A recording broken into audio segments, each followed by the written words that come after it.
My name's Matt Horn, and for 3 years now, we've been dealing with the state of Michigan mental health system, and our family's been disappointed over and over. We've been defeated with the system as a whole, and this is, I don't know where else to turn, but I had watched a video that Jerry Gross posted on YouTube in February 26, 2021, about how broken our mental health system is. That was 2 years ago, and it's not any better. It's one disappointment after another, and it's a horrible feeling as a father and a husband to feel like you're failing your family. Right now, I'm begging for help.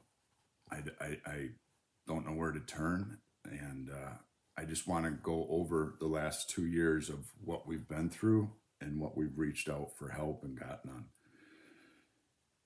on. On November 1st, 2021 to November 4th, we put our daughter in the Harbor House. She was kicked out 3 days later for not following the rules. Port Huron McLaren ER, November 5th to November 8th. She was having delusional psychotic episodes. They don't treat minors or adolescents when you're under 18. So we just stayed in the ER until a bed opened at an acute care facility. Acute care facilities are not long-term care. They're anywhere from 3 to 10 days just to get the patient stable. There is no long-term care facilities in Michigan. I believe there is one, and I believe it's Hawthorne Hospital. It has 55 beds, and at the time there was a 6-month waiting list. There was 4 emergency beds, but it was for Medicaid patients only. So she was admitted to an acute care at Cedar Creek Hospital on November 8th, 2021, discharged on November 22nd, 2021. They referred her to a residential long care facility. Again, no open beds at the one we have in Michigan. They referred her to Midwest Center in Indiana, but they refused her because of a dual diagnosis, being that she has psychological disorder and substance abuse, and they don't treat the substance abuse. New Oakland Center is a day treatment facility from 11/29/21 to 12/15/2021. She was at this facility, but she only saw a therapist one time for 1 hour, no doctor, no medication. We put her in professional counseling December of 2021 till March of 2022.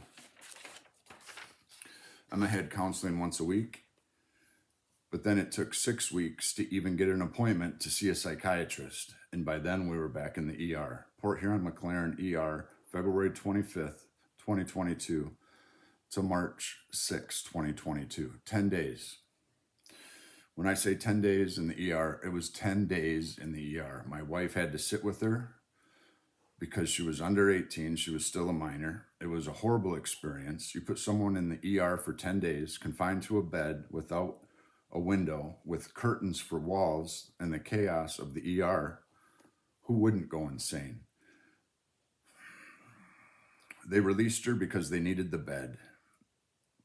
And at that time, there was no open beds at any acute care hospitals in Michigan.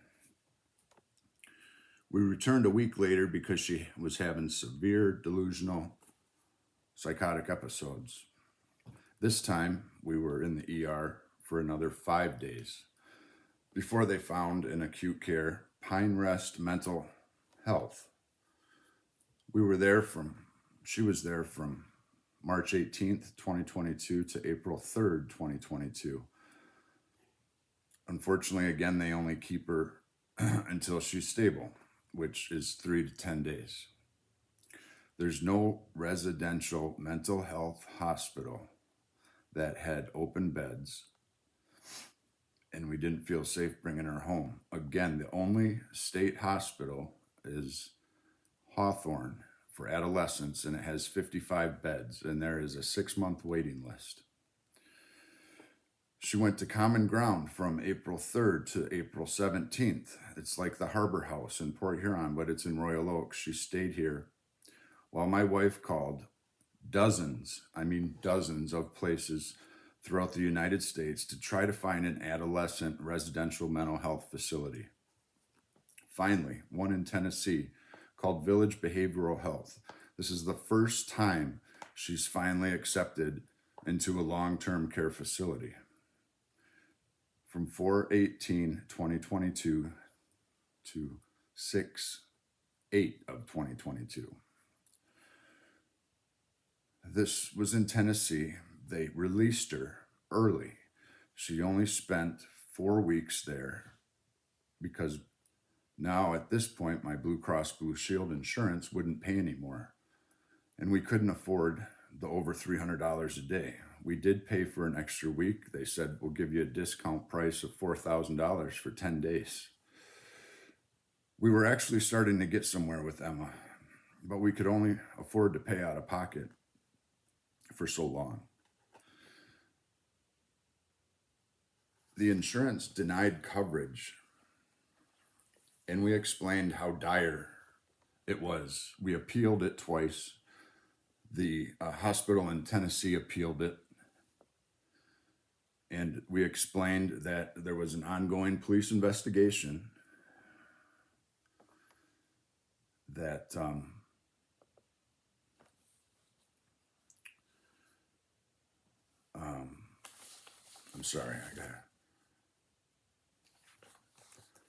there was an ongoing investigation because my daughter, the police had found a confirmed threat on her phone with text messages with a friend to detailed text messages to kill a family member. So we explained how serious this was. They still said, what they said was, they've determined that the care can be provided in a less intensive restrictive setting, such as outpatient. We explained there's no outpatient in Michigan. That's why we were in Tennessee. But the Blue Cross Blue Shield, the insurance company, has their own doctors, and their own doctor determined this. So needless to say, 2 weeks after being home, she was taken to jail for assaulting a family member. At this time, we were told, tough love. You need to leave her in jail. There's a mental health court system in St. Clair County because now she's 18. We can't force her to do anything. The mental health court would get involved, and with Medicaid, a lot more doors would open. A lot more options would be available because so many places won't take personal insurance, private insurance. So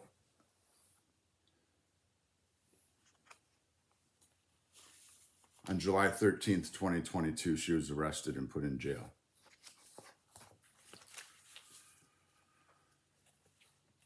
August 31st, she was arraigned and pled guilty to domestic violence through the mental health court.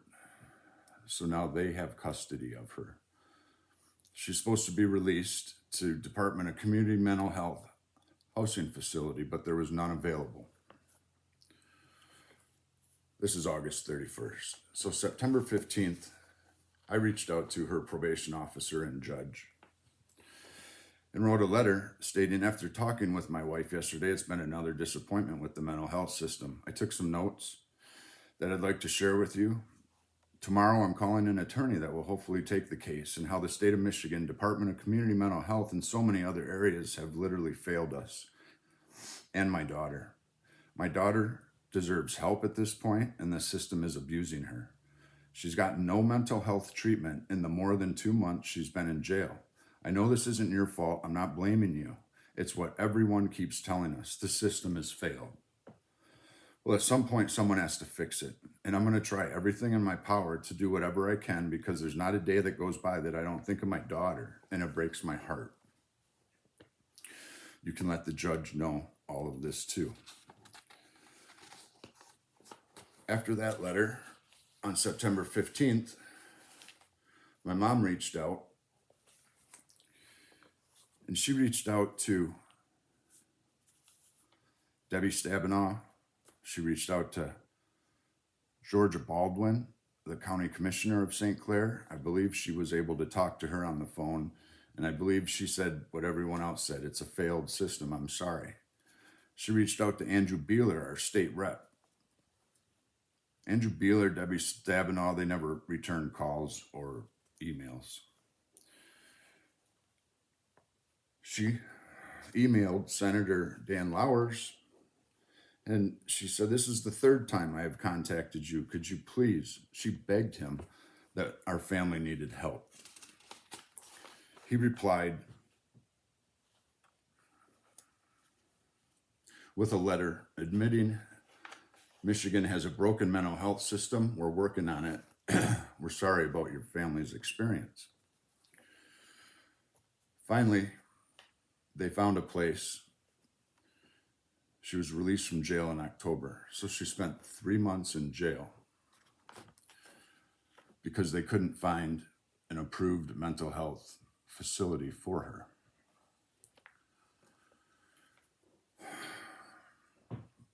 She was released to what was called Wings of Harbor. It's just a shelter, no mental health treatment.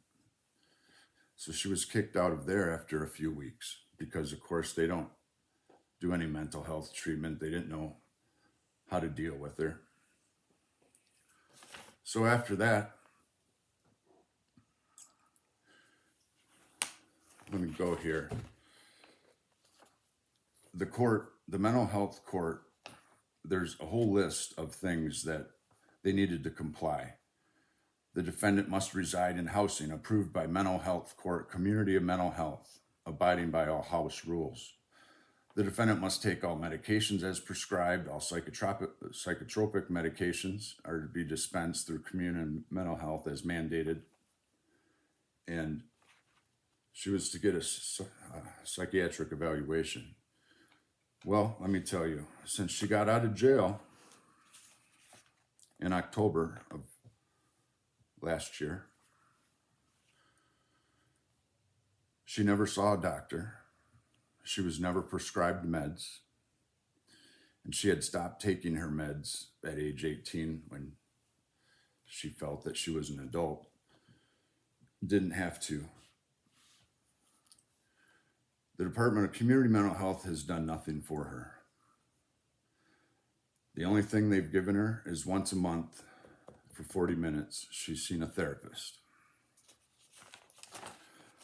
Now here's the horrible news.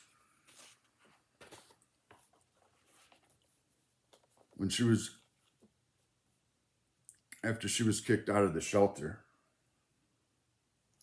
for the next 3 months, November till current, till yesterday, actually, she was with 2 individuals, 2 separate residences. That part of that Department of Community Mental Health knew where she was living. And so did the probation officer, and the judge would have had to known too. These individuals both have past histories, and they're not good people. One is 49, the other is 64. For her to stay there, I just found out Friday,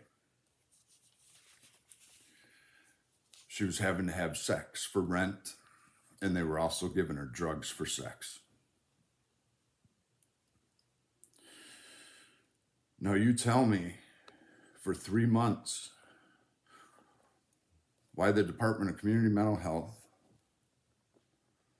this mental health court system, when the judge is in charge of finding her housing and counseling and help, let her stay in an environment for 3 months having sex with a 64-year-old and a 49-year-old. If this just isn't right. She was supposed to see the judge on February 7th, which was yesterday. My wife went to court with her. She didn't even see the judge. My wife wanted to talk to the judge because we found two places that would dual treat Emma: mental health and substance abuse. They're both long-term care facilities, and we got pre-approved through our insurance.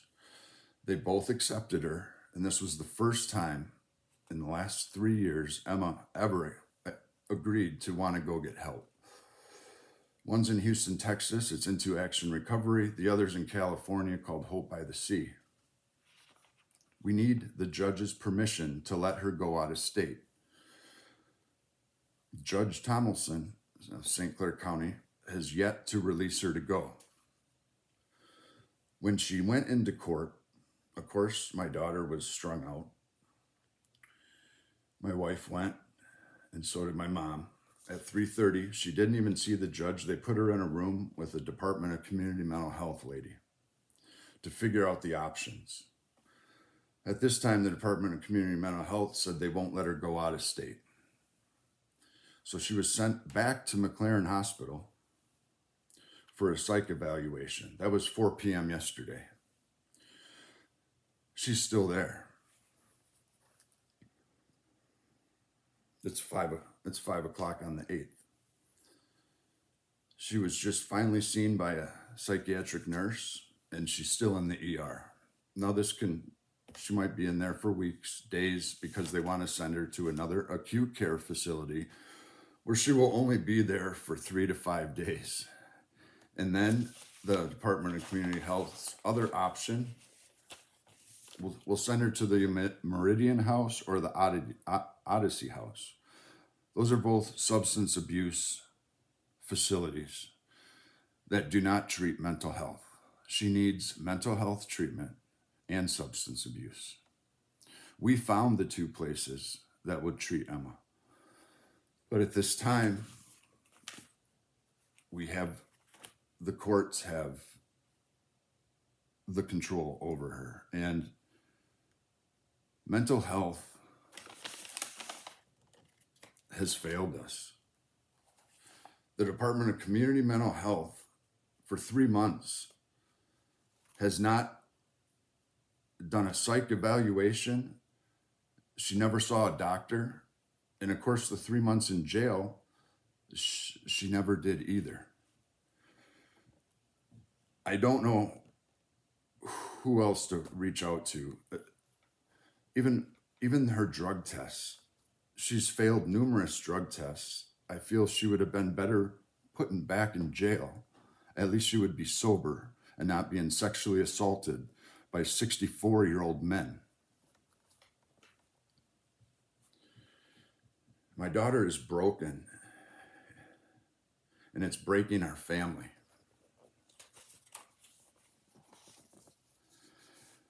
Something needs to change, and I'm begging for help, because what's been done is not acceptable. And if you know anybody, I'm not on social media. I don't have no huge following. I'm just a father that's trying to take care of his family. I have a wife and 3 other kids, and it's just disappointing for all of us. One last thing, I just want to read the letter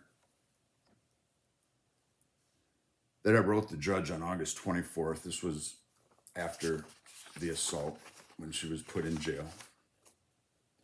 To whom it may concern, Emma's mom and I have been trying to get her professionally mental health treatment for a while now. The mental health system in Michigan has failed us. I believe her problems stem from a mental illness she refuses to accept. Also, her bad choices of friends and excessive drug use. She was on probation for 1.5 years, and that didn't change anything. My daughter's mom and I believe there is still hope for her. She has to accept she has a mental illness. She's been diagnosed with several, from all the places she's been. And these diagnoses: bipolar with severe psychotic features, borderline personality disorder, delusions with psychopathic tendencies, to drug-induced psychosis. These are serious diagnoses. She refuses to take her medications. She's been physically violent, verbally abusive, and follows no rules. This causes constant edginess and stress to everyone in her home, which includes myself, her mom, brother, and 2 sisters. I've had to put locks on everyone's bedroom doors, because no one at home feels safe. We should have the right to live in our home free from abuse, intimidation, and disrespect. Emma can no longer live with us because of this. We have zero control of her anymore. She feels that because she's 18 now, she's an adult and can do whatever she wants with no consequences. Emma has called CPS and 911 over a dozen times, making false accusations against her mother and myself.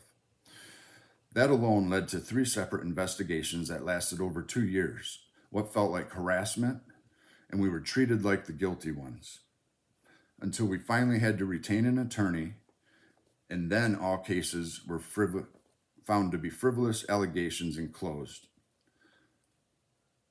CPS, no matter how frivolous the investigation, has to fully investigate all investigations, no matter how frivolous they are. It was ridiculous. And basically all that CPS did is they actually made things worse by taking our authority away. She didn't listen to us. We couldn't stop her from leaving. She could assault her family. And know that CPS and the police both said we could not restrain her or stop her from leaving. There comes a point when you've exhausted all your options and you have done everything you can. Now it's in the court hands to try and get her the help she needs.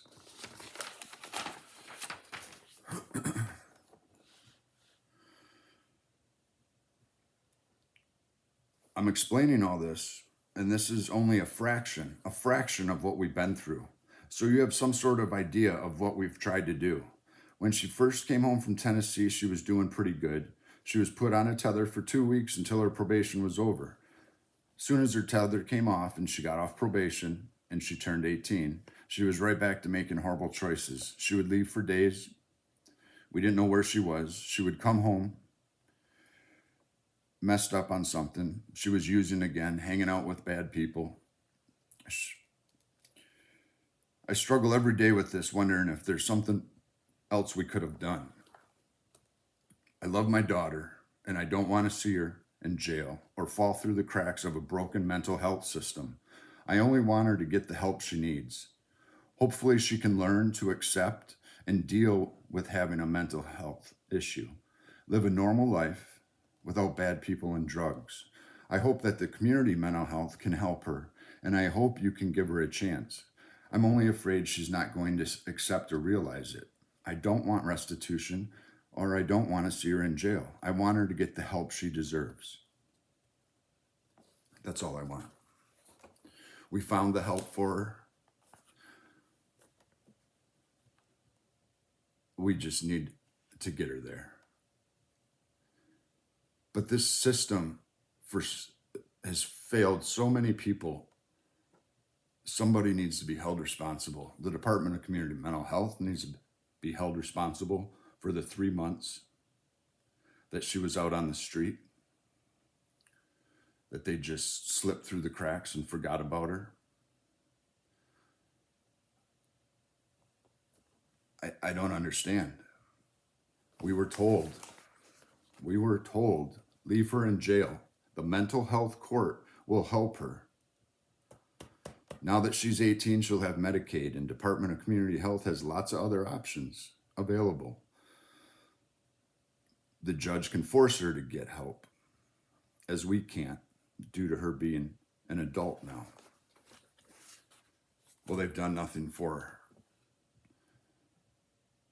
I need help. my daughter needs help. And thank you.